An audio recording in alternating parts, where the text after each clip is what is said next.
अस्सलाम वालेकुम स्टूडेंट्स। आज का जो हमारा टॉपिक है comparison of one tail and two tail test. One tell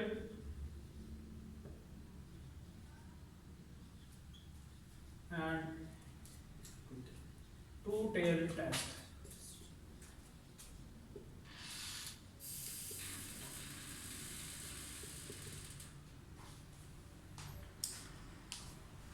तो बेसिकली ये वन टेल टेस्ट क्या होता है, टू टेल टेस्ट क्या होता है, इसकी मैं आपको एक डायग्रामेटिकली जो ना एक्सप्लेनेशन दे दूँ। ये एक हमारे पास अभी जो है ना हम जिक्र करेंगे सिर्फ वन टेल टेस्ट का।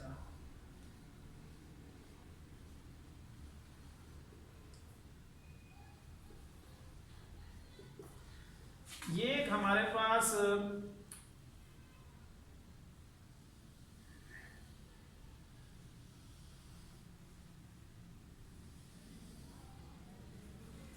ये एक हमारे पास शेप है, कर्व है।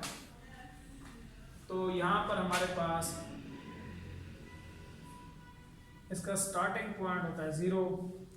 तो इसकी जो रेंज, क्योंकि जी डिस्ट्रीब्यूशन के हवाले से कर रहे हैं, जी डिस्ट्रीब्यूशन के हवाले से करें या फिर आप टी डिस्ट्रीब्यूशन के हवाले से करें, दोनों की रेंज आपस में सेम है। उसकी प्रॉपर्टीज हैं टी डिस्ट्रीब्यूशन और जी डिस्ट्रीब्यूशन दोनों। तो इसकी जो है माइनस इन्फिनिटी से प्लस इन्फिनिटी। तो हमारे पास यहाँ पर सपोज कि यहाँ पर डॉटेड लाइन है, तो यहाँ पर हमारे पास अल्फा जो क्रिटिकल रीजन की वैल्यू है वो अल्फा जो कि हमारे पास यहाँ पे लाई कर रहा है, नेगेटिव साइड पे है।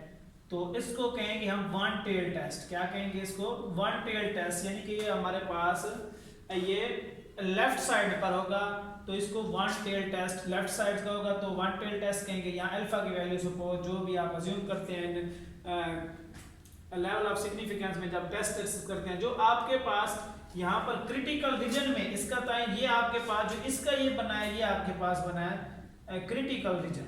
इसको क्या कहते हैं हम? क्रिटिकल।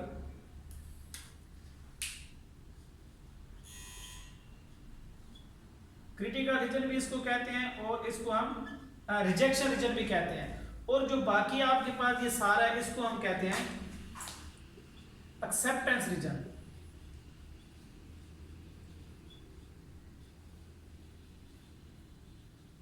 ये आपके पास सारे का सारा क्या है? Acceptance reason. सपोज कि हम अगर अल्फा अज्यूम कर रहे हैं कि हमारे पास जो अल्फा है ना वो 5% है, 0.05 पे जो जी की वैल्यू है वो क्या हो सकती है? तो 0.05 पे अल्फा की जो वैल्यू आपके पास है वो है 1.645। अब यहाँ पर जो अल्फा की वैल्यू है ये नेगेटिव साइड पे है, तो यहाँ माइनस में होगी। तो आपके पास अल्फा की जो वैल्यू है वो 5% पे, तो 1.645 है। तो आपके पास जो टेस्ट स्टैटिस्टिक्स का जवाब आएगा, जो कि आप जी से करें या फिर टी से करें, तो ये आप फार्मूला यूज करते हैं x bar minus mu not divided by sigma over n under root. ये जो आपके पास आंसर, इसका आंसर आएगा, अगर आपका आंसर ये वाला आंसर बड़ा आता है और ये आंसर आपके पास स्मॉल है, तो जो आपके पास हाइपोथेसिस होगी वो आपके पास जो आंसर वो रिजेक्शन रीजन में जाएगा। क्योंकि आपके पास सपोज यहाँ पर आपके पास वैल्यूज आ जाती हैं 2.46 माइनस में, तो ये माइनस में आपके पास होगा। तो इट मींस कि यहाँ ये वैल्यूज यहाँ इस साइड पे लाई कर रही है, तो ये हमारा जो रिस्पॉन्स है वो रिजेक्शन रीजन में जा रहा है। तो ये आपके पास क्या होगी, जो आपके पास रिजल्ट इसका कंक्लूजन होगा वो हमारे पास जो एच नॉट हम नल हाइपोथेसिस कहते हैं वो हमारे पास क्या हो जाएगी? रिजेक्ट हो जाएगी अकॉर्डिंग टू दिस। अगर आपके पास यही आंसर आपके पास आ जाता है, ये माइनस में आया आपके पास क्रिटिकल रीजन का, तो ये आपके पास आंसर आ जाता है सपोज जी का, ये आपके पास आ जाता है 1.5, माइनस का ही आ जाता है 1.5। तो जब 1.5 है तो हमारे पास वो यहाँ पर 1.5 हमारे पास यहाँ पर लाई करेगा, क्योंकि 1.645 यहाँ पर है। तो तो ये हमारे पास जो इसका क्रिटिकल रीजन है वो यहाँ से पहले आ रहा है, लाई कर है, तो ये हमारे पास एक्सेप्टेंस रीजन में जा रहा है। तो हमारी हाइपोथेसिस क्या होगी? यहाँ पर एक्सेप्ट हो रही है, रिजेक्ट नहीं हो रही। जब हमारे पास इससे इसका आंसर बड़ा आता तो हम इसको रिजेक्ट कर देते, अदरवाइज अब हमने इसको एक्सेप्ट किया है। तो ये आपके पास है वन टेल टेस्ट के लिए, ये आपके पास है कि लेफ्ट साइड का है, तो अब हम राइट साइड का बनाते हैं, तो उसका भी यही तरीका कार है।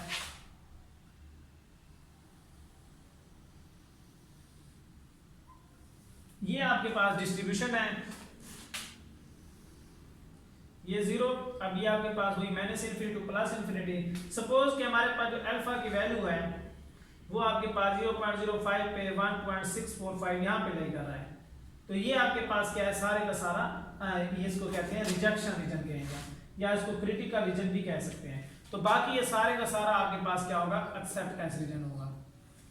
अब यहाँ पर आपके पास आपने ये देखना है कि जो आपके पास जहां से टेस्ट है इसका वही जवाब, अगर यहाँ पर आप जो टेस्ट करके आते हैं चाहे वो ये जी से करें या फिर टी से करें, तो जो आप टी से अगर करेंगे तो टी में आपके पास होगा x bar minus mu not divided bye s और n अंडर रूट। इसका जवाब सपोज आपके पास यहाँ पर आ जाता है 2.5 पॉजिटिव आ जाता है, तो देन इट मींस कि ये आपके पास जो आंसर होगा वो यहाँ से आगे की तरफ होगा, तो ये आपके पास जो उसका आंसर होगा वो रिजेक्शन रीजन में जाएगा। तो हमारी जो हाइपोथेसिस क्या हो जाएगी, वो फिर रिजेक्ट हो जाएगी। यहाँ पर ये हमारे पास वन टेल टेस्ट है लेफ्ट साइड का, और ये हमारे पास क्या है, राइट साइड का है। अब ये वन टेल था, अब हम टू टेल की बात करते हैं कि टू टेल क्या हो सकता है।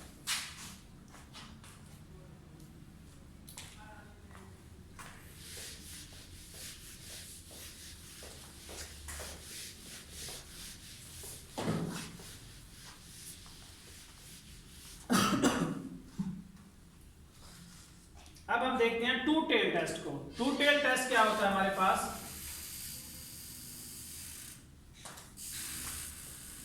अब टू टेल टेस्ट में हमें ये देखना है कि वन टेल में हमारे पास जो इसकी डायग्रामेटिकली रिप्रेजेंटेशन है, एक कर्व जो आपके पास है,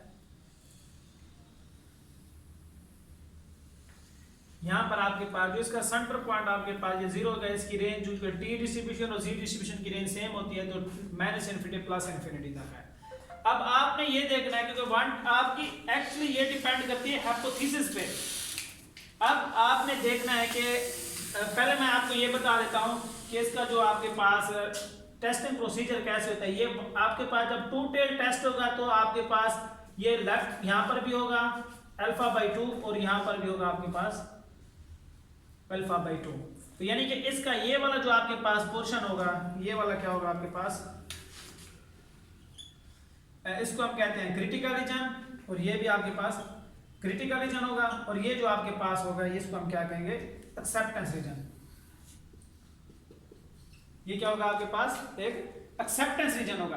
अब बात ये है कि यहाँ पर आपके पास इसमें भी वही कंडीशन है कि अगर आपके पास टी स्टैटिस्टिक्स यूज कर रहे हैं डिवाइडेड बाय s/n, तो इसका भी अगर जवाब आपके पास यहाँ पर α/2 में आपके पास 0.05 में जो है ना आपके पास जो इसका आंसर होगा वो 1.96 है, तो यहाँ पर भी हम लिख देते हैं कि 1.96, ये नेगेटिव साइड पे होगा तो ये पॉजिटिव साइड पे 1.96 होगा।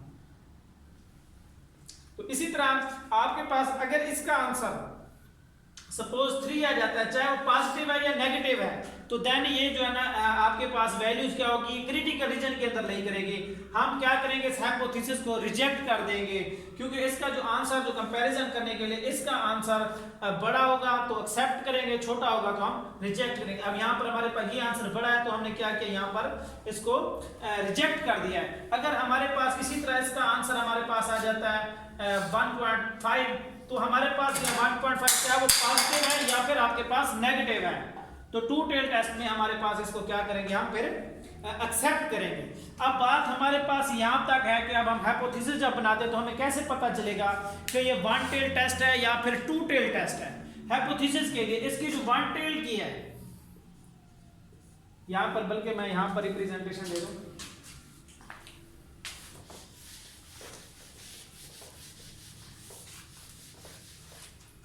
अब इसी तरह कि अगर हमारे पास वन टेल टेस्ट हम बना रहे हैं, वन टेल टेस्ट है, या बल्कि लिखना नहीं चाहिए, यहाँ पर आपको पता होना चाहिए कैसे हम बनाते हैं, वन टेल टेस्ट है या टू टेल टेस्ट है।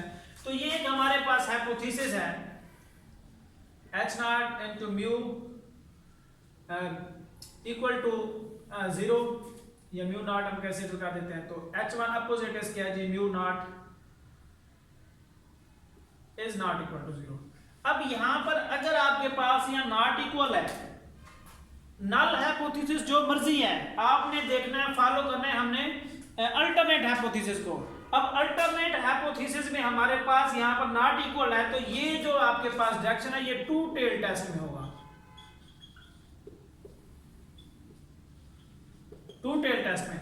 और फर्दर आपके पास अगर आपके पास यहां पर ऊपर आपके पास H not into mu greater than आपके पास 0 है, तो फर्दर आपके पास H1 into mu not is less than equal to 0 है, तो आपके पास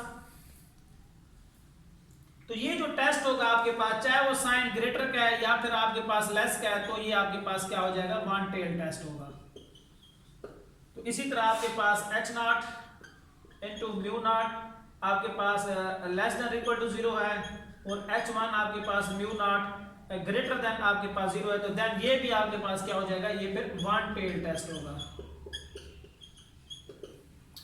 अब आपने इसका इस बिहाफ पे, इनकी बिहाफ पे आपका आगे क्रिटिकल रीजन बनता है। हम क्रिटिकल रीजन उसका कैसे बनाएंगे, अब ये जो आपके पास है कि नॉट इक्वल टू में, तो इट मींस कि आपके पास z की जो वैल्यू है z की, तो ये आपके पास ग्रेटर देन और equal to z alpha by 2 हो जाएगी आपके पास, यानी कि इसकी वैल्यू पॉजिटिव भी आपके पास है और नेगेटिव भी आपके पास मौजूद है। तो इसी तरह इसका क्रिटिकल रीजन आपके पास बनेगा z इज आपके पास साइन लेस का है, तो लेस माइनस z अल्फा। यहां पर हम अल्फा बाई 2 यूज नहीं करेंगे, क्योंकि टू टेल टेस्ट के अंदर हम जो आपके पास का डाटा होता है या लेवल ऑफ सिग्निफिकेंस को दो हिस्सों में डिवाइड कर देते हैं, तो हाफ आपके पास लेफ्ट में हो जाता है और हाफ राइट में उसका जो आपके पास क्रिटिकल रीजन, जो कि आपको पहले मैंने बना के दिखाया, यहां पर इसकी दोबारा मैं बना लेता हूं। तो ये डिस्ट्रीब्यूशन है, तो यहां पर आपके पास ये 0 होता है, तो यहां पर आपके पास ये भी आपके पास अल्फा बाई 2 होगा और यहां पर भी आपके पास अल्फा बाई 2 होगा। जबकि वन टेल टेस्ट में आपके पास सिर्फ अगर पॉजिटिव है या फिर पॉजिटिव है, तो आपके पास यहां पर इसका क्रिटिकल रीजन बनेगा, अगर नेगेटिव होगी तो फिर आपके पास उसका क्रिटिकल रीजन यहां पर बनेगा। तो ये आपके पास इसकी जो बेसिक पहचान है, तो उसको कैसे, अब यहां पर आपके पास अभी मैंने आपको z के हवाले से बताया, अब t डिस्ट्रीब्यूशन के हवाले से भी बनाएंगे, तो इसी का जो आपके पास होगा क्रिटिकल रीजन बनेगा t डिस्ट्रीब्यूशन के हवाले से इनका। तो आपके पास t के हवाले से ये फर्स्ट में आपके पास t is modulus greater than और equal to t alpha by 2 into v। v आपके पास डिग्री ऑफ फ्रीडम होगा यहां पर t डिस्ट्रीब्यूशन के हवाले से। v यहां पर क्या होता है कि n-1 टोटल में से a को माइनस करेगी। और इसी तरह आपके पास ये वन टेल, ये टू टेल का आपके पास है, तो जब आप वन टेल का आपके पास होगा तो देन अगर ग्रेटर का है तो t अल्फा हो जाएगा आपके पास इनटू v हो जाएगा। और इसी तरह आपके पास ये दूसरा वन टेल में लेस में है, तो ये minus t alpha into v। अब v हुई आपके पास जो आपके पास n-1 ये डिग्री ऑफ फ्रीडम होता है। इनके भी आप यहाँ पर आपके पास इसकी कैलकुलेटेड टेबल वैल्यू भी होती है, उसको जो है ना हम inverse use of normal table find कर सकते हैं। और इसी का भी हमारे पास टेबल वैल्यू होती है कि हम n से रिप्रेजेंट करके उसको देखते हैं आया कि हमारा जो आंसर है वो एक्सेप्ट हो रहा है या फिर रिजेक्ट हो रहा है। अगर ये आंसर आपके पास क्रिटिकल रीजन का आंसर बड़ा होता है तो तब हम क्या करते हैं, उसको एक्सेप्ट करेंगे। अगर हमारे पास क्रिटिकल रीजन का आंसर कम आता है अकॉर्डिंग टू टेस्ट स्टैटिस्टिक्स का आंसर जो है ना लार्ज है, तो देन हम क्या करेंगे, उसको रिजेक्ट कर देंगे।